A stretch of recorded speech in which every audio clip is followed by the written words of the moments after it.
Making camouflage ghillie suits is secretly easy.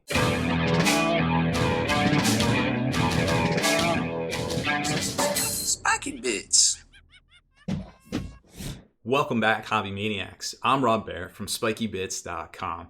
Today I have a pretty fun tutorial for you. If you liked arts and crafts class back in grade school, well, this tutorial may appeal to you. I'm going to show you how easy it is to make camouflage / ghillie suits for your figures out there, and pretty much any figure, or you could even use it to cover up your tanks and vehicles. The sky is pretty much the limit, to be quite honest. But today we're going to specifically concentrate on using this technique on Space Marine Scouts. I'll also show you how they look on larger versions of Space Marines, some of the Primaris Duders from the Vanguard, from the Shadow Spear box. And pretty much you can get the idea really quick, and I'm sure it's going to open up a whole ton of conversion possibilities for you. Now, this technique I am only using because I am tired of painting different colored Space Marines for all the different chapters out there. I'm just going to do one set of Marines. They're going to be stealthy Scouts. They're going to have ghillie suits. So I'm going to be like, yep, this is an Ultramarine. Or if I'm running a Blood Angels brigade or battalion, I'm going to be like, yep, these are Blood Angels. So I don't have to keep painting the same models over and over again with different colored armor. It's silly, and I'm not going to do it. And hopefully you can understand the importance of that too, because the last thing any of us need to be doing is painting the same models over and over again just to get some command points in 8th edition Warhammer 40k. So let's jump right into it. I'm going to show you what supplies you need, which are actually probably stuff you already own. You may have to run to the grocery store or a couple clicks on Amazon to get one particular item, but after that, you'd be surprised how easy this really is.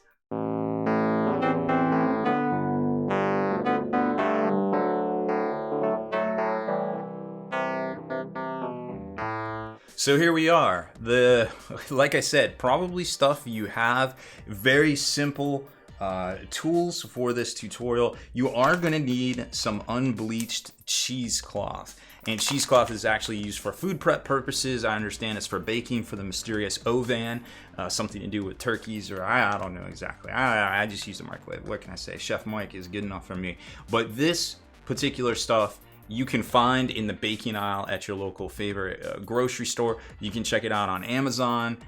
Get it in a day on Amazon Prime. I'll put the link. I actually bought this on Amazon Prime, so I'll put the link below in the chat so you can hit that up if you need it. Some Elmer's glue, a random plastic bag, a couple of Buster brushes. I got my 11-year-old Army Painter brush here, and I don't even know what brush this is. There's no logo on it. X-Acto blade and a cutting mat just to keep them fingers, hopefully, and your tabletop surface safe. Step one is to cut out a manageable size piece of that cheesecloth for use on your miniature. Now, I didn't mention this, you're probably going to need some good shears or X-Acto blade, whatever. You probably have that laying around as well. However, so the trick to figuring out the sizing is to just get something that's basically 2 bases wide and about 1.5 base tall for whatever you're going to put it on. So if you're doing a Rhino tank, just kind of consider the Rhino profile itself the base, air quotes, and just kind of, plan accordingly as far as that goes. So now that we've got the sizing here, our second step is going to be, depending on the pose of the model, is to cut some notches in it. So if you have like a bunch of arms coming off it, like you want to camouflage a defiler, you're going to want to cut a bunch of slits. But since this guy has some arms cutting off, and imagine if there was a blanket draped over his head, he would have a little bit around there, so where his arms could kind of lift up and he could, do this pose. So keep that in mind. So all we're going to do here is just take the cheesecloth, grab our X-Acto, and this stuff is actually really kind of resilient. So I'm just going to go about half of the way, well, about a quarter of the way in here, and just cut a slit in the side right here for his arm, and a slit over here for his other arm. It doesn't have to be exactly matched up either. It can be just a little off like that. Now you're going to see all these ends fray through the whole process here of just the stuff kind of going everywhere. And that's okay. Don't worry about that at all. It's going to actually add a much cooler, realistic effect at the end that you'll see and kind of hopefully appreciate. That'll give it more of that natural looking instead of, hey, this was sculpted on a 3D computer look. Next step is to grab your plastic bag or whatever you have. It can be a Ziploc, it can be just something that miniatures came in from Forgel, that doesn't really matter. You're just gonna squeeze out a little bit of glue here, probably about the size of you know, like a dime or so, given the size of this cloth. If you're doing a normal Space Marine, maybe something like a nickel size or something like that, just to give you an idea. Now I'm gonna grab a little bit of water here and squirt it onto this area, just about the same equal depth right there, because we're gonna kind of mix it up.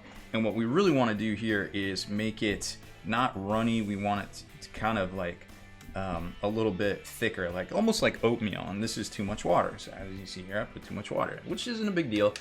Since I got you here, I wanted to tell you something anyway, so a little bit extra work is fine. So we're just gonna squirt out a little bit more here. Now, you're probably already, the wheels are already turning in your head, and you're like, oh, hey, I could assembly line these. I could get a little, like, you know, plastic container. I could put a little bit of glue in there. I could mix it up, and I could pre-mix and, you know, have a pre-mix and then just dip my cloth in there for all, you know, say you're doing 3 squads of 5 like I am for each sniper and close combat weapon, bolt pistol, scout.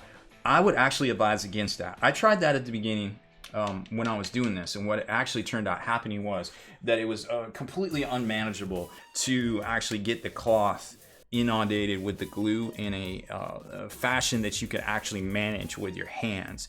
And that's the thing, is you're gonna get a lot of glue on your hands, and it's gonna be, you're gonna be like, oh crap, do I touch the miniature? You can totally touch the miniature, because we're gonna wipe it off, which I'm gonna show you here in a second.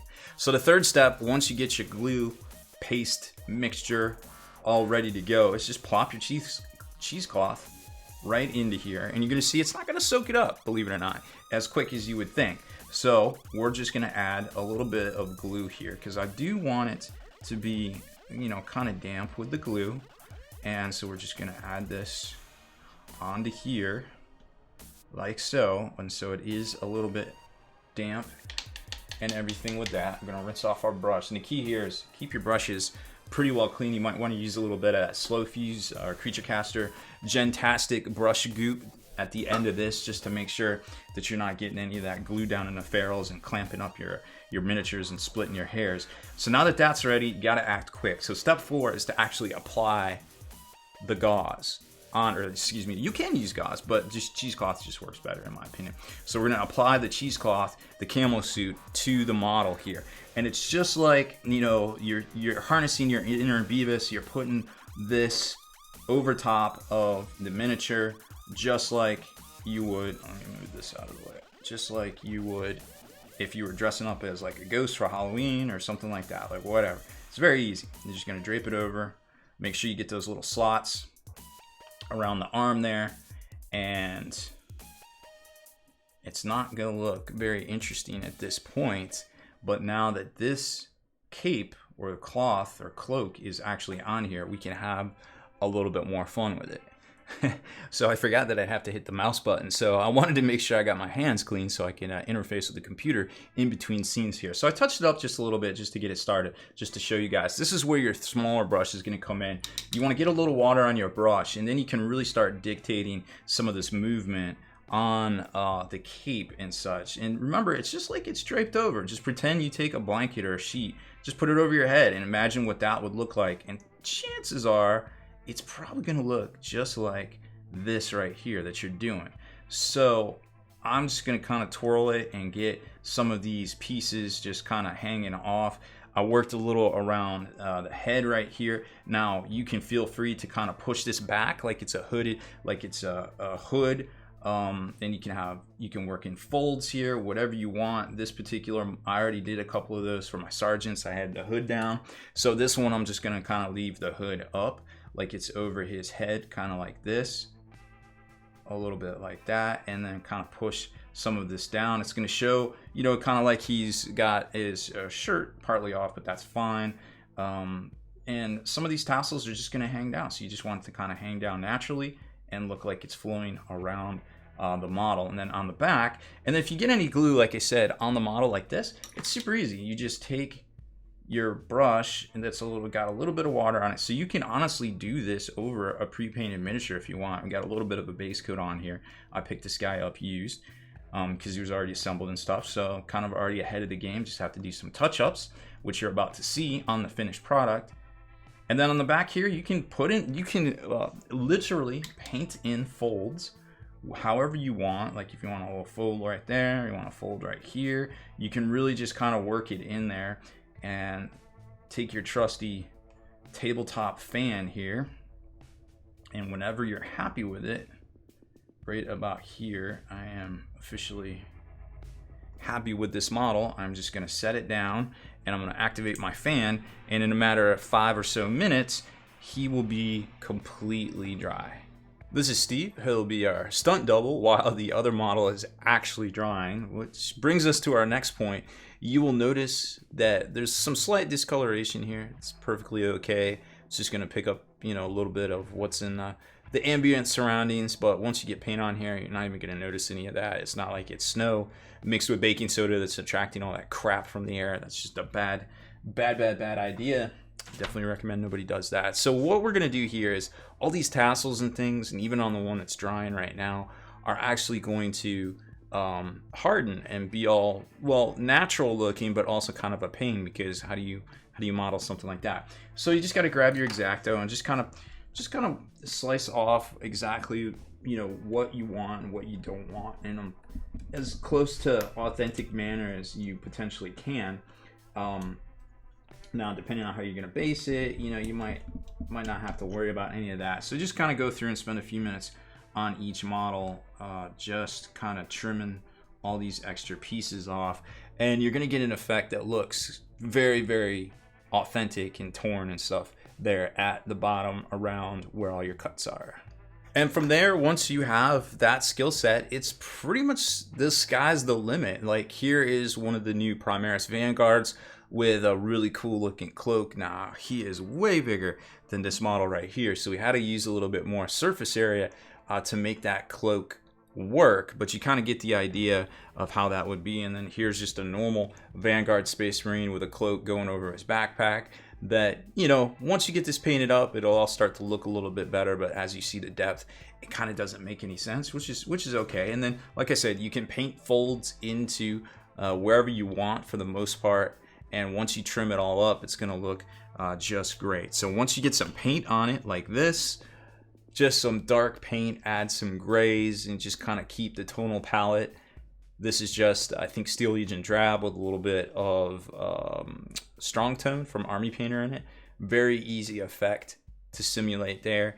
And the same thing with this sniper right here. Now, I'll be honest, I learned this technique from Josh Kinder and Beef over at the Wobbly Modelers years and years and years ago, and still using it today. I think it's a very, very good technique, very easy to do, and super duplicatable and scalable depending on, you know, what models you're looking to throw camouflage onto right there. So that's pretty much it for this one. It's a very simple tutorial. You literally have to wait for the stuff to dry longer than it takes to finish, you know, all of the cloaks right there. So do it in assembly line fashion and just knock it out. So like I said, that's it for this one, folks. Thank you very much for watching these tutorials here on the channel. Make sure to hit that subscribe button and turn on notifications so you can be the very first to like and comment on all our videos.